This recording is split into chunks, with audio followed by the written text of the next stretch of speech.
नमस्कार दोस्तों, पाथफाइंडर पर आप सभी का स्वागत है। दोस्तों 28 मई यानी अगले 2 दिन में आपका एग्ज़ाम होने वाला है यूपीएससी प्रीलिम्स का। और एग्ज़ाम से पहले बहुत ज़्यादा नर्वसनेस, एग्जाइटी होती है कि क्या करें क्या ना करें, कितना रिवीजन करें, कौन से टॉपिक्स रिवाइज करें, क्योंकि काफ़ी कुछ आपने पढ़ा होता है। देखिए आखिरी के 2 दिनों में आप बहुत ज़्यादा या होलिस्टिक रिविजन नहीं कर सकते, इसीलिए मैं लेकर आई हूँ आपके लिए। अगर मैं पॉलिटी की बात करूँ स्पेसिफिकली, कुछ 10 से 12 टॉपिक्स, ये मिनिमम वो टॉपिक्स हैं जो आपको रिवाइज करने चाहिए आपके प्रीलिम से पहले, क्योंकि ये पूरे जो टॉपिक्स मैं आपको बताने वाली हूँ, ऑफकोर्स आपने पढ़ा होगा सब कुछ, ये न्यूज़ में बहुत ज़्यादा रहे हैं, चर्चाओं में रहे हैं। और कई बार हम देखते हैं कि जो न्यूज़ में आता है एग्जैक्टली वो आपसे नहीं पूछा जाता, उसका कॉन्टेक्स्ट पूछा जाता है कई बार। चलिए शुरुआत करती हूँ टॉपिक्स की। बहुत लंबा समय नहीं लेंगे, बहुत जल्दी खत्म करेंगे। कोशिश कीजिएगा अगर आप नोट डाउन कर लें टॉपिक्स को, इन टॉपिक्स को मिनिमम रिवाइज कर जाइएगा। सबसे पहले शुरुआत करते हैं प्रियम्बल के साथ। प्रियम्बल एक ऐसा टॉपिक है जिससे हर साल यूपीएससी क्वेश्चंस पूछता है। आपको प्रियम्बल का टेक्स्ट बाय हार्ट होना चाहिए।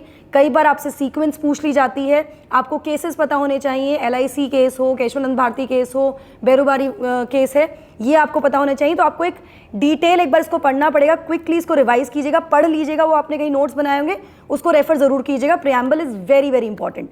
नंबर 2, इस बार पार्ट 1 जो है union and the state and it's territory, sorry, ये बहुत इंपॉर्टेंट है क्योंकि कुछ राज्यों से के अलग होने के बाइफर्केशन की डिमांड्स बहुत ज़्यादा देखने को मिली है पिछले कुछ समय में। तो आर्टिकल 3 जो है वो इंपॉर्टेंट हो जाता है। तो part 1 becomes important here. Part 1 ignore मत कीजिएगा। पार्ट 2 सिटीजनशिप, आर्टिकल से क्वेश्चंस नहीं पूछता है, लेकिन एनआरसी बहुत बहुत इंपॉर्टेंट है, पिछले काफ़ी समय से इंपॉर्टेंट है। सिटीजनशिप अमेंडमेंट बिल था, एक्ट जो है वो इंपॉर्टेंट है, लेकिन एनआरसी फिलहाल बहुत इंपॉर्टेंट है। ओसीआई बहुत इंपॉर्टेंट है, इसको ज़रूर रिवाइज कीजिएगा। ओसीआई क्या है, कैसे हैं, ये आपको पता होना चाहिए। इसके बाद part 3 of the constitution which is fundamental rights. अब मैं आपको ये नहीं कहूँगी कि आप पूरी की पूरी राइट्स पढ़ लीजिए, लेकिन कुछ राइट्स हैं जो बहुत इंपॉर्टेंट है, जिनके केसेस, जिनके रेफरेंसेस आपको पता होने चाहिए। सबसे पहले राइट टू इक्वालिटी आपको पता होना चाहिए, सारे आर्टिकल्स इसमें आपको अच्छे से पता होने चाहिए, उनका रेफरेंसेस भी होना चाहिए। यहाँ पर एक स्पेशल मैं नोटिस आपका लेकर आऊँगी कि रिजर्वेशन स्पेसिफिक जो चीज़ें हैं, आर्टिकल 15 और 16, ये दोनों आर्टिकल्स ध्यान से पढ़ लीजिएगा। मंडल कमीशन को एक बार रिवाइज कर लीजिएगा, बहुत इंपॉर्टेंट है इस बार। यहाँ पर ओबीसी को लेकर, को रिजर्वेशन को लेकर कुछ मुद्दे हुए हैं, तो इसी के साथ आप ऐड कर सकते हो national commission for scheduled tribes, scheduled caste and OBC. तो ये कमीशन भी आपके कवर हो जाएंगे, याद से कीजिएगा, इसको रिवाइज करना है, इनको इग्नोर नहीं करना है इन टॉपिक्स को।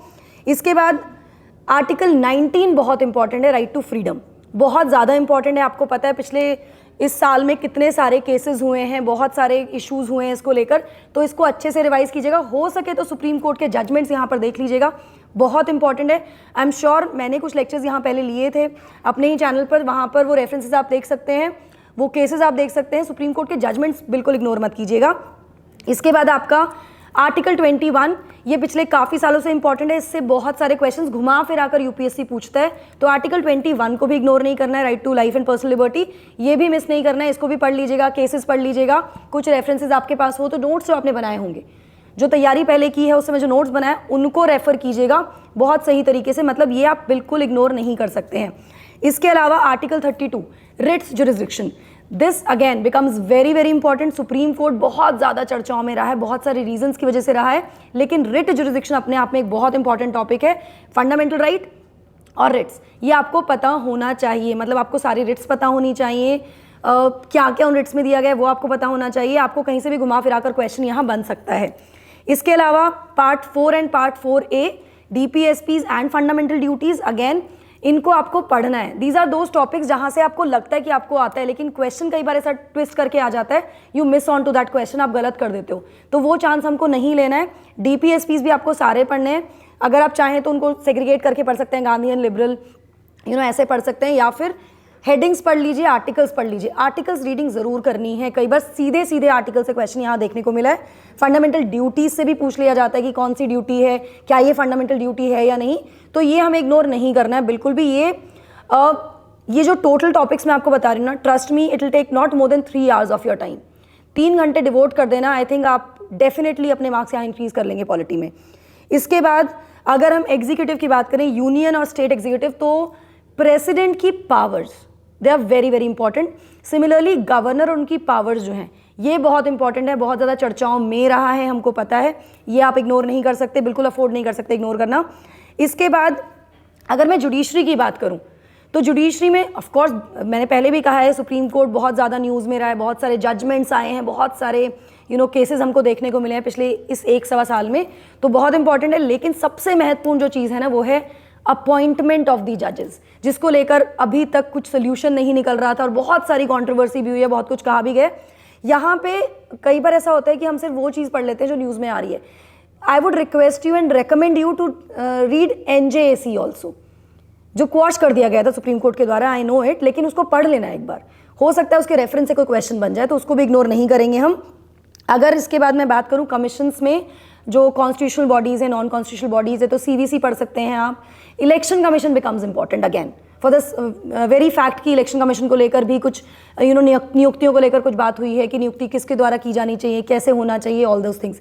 Election commission becomes important not just for this, उसके अलावा बिकॉज पॉलिटिकल रिफॉर्म्स में भी कुछ ऐसी चीज़ें न्यूज़ में रही हैं, जैसे आम आदमी पार्टी को नेशनल पार्टी का स्टेटस मिला है, तो ये स्टेटस कौन देता है? इलेक्शन कमीशन देती है। क्या क्राइटेरिया होता है आपको पता होना चाहिए। तो पॉलिटिकल पार्टीज़ आपको पता होनी चाहिए, वेरी वेरी इंपॉर्टेंट। इस पॉइंट को रखकर आप ये पढ़ सकते हैं। इसके अलावा इलेक्टोरल रिफॉर्म्स आप देख लीजिएगा, आपने नोट्स बनाए होंगे ऑफकोर्स, वो तो आप देख लीजिएगा। एक और टॉपिक है जो बहुत इंपॉर्टेंट है, दैट इज़ डीलिमिटेशन कमीशन। अगर मैं कमीशन की बात करूँ तो ये भी एक बार देख लीजिएगा कौन इसको गठित करता है, कौन से आर्टिकल में है। सीधे क्वेश्चन बन सकता है, घुमा के क्वेश्चन बन सकता है। तो these are very very important topics. Last but not the least, I think schedules जो है ना, सारे शेड्यूल एक बार नज़र मार लीजिएगा। यहाँ पर एक सलाह आपके लिए ये है कि शेड्यूल में क्या दिया है तो पढ़ना ही है, शेड्यूल में क्या नहीं है इसको भी समझ लीजिएगा। वो मैं हमेशा आपको पढ़ाते हुए बोलती हूँ कि शेड्यूल में जो दिया है वो तो हम पढ़ लेते हैं, पर क्या नहीं दिया है वो हम नहीं पढ़ते हैं, राइट। तो एक बार ये देख लीजिएगा, इसको एक बार चेक कर लीजिएगा, तो शेड्यूल ध्यान से पढ़ लीजिएगा। I think these are the most important topics. इसके अलावा पूरे साल भर में मैंने सुप्रीम कोर्ट के बहुत इंपॉर्टेंट जजमेंट जो रहे हैं वो सब कवर कराए हैं।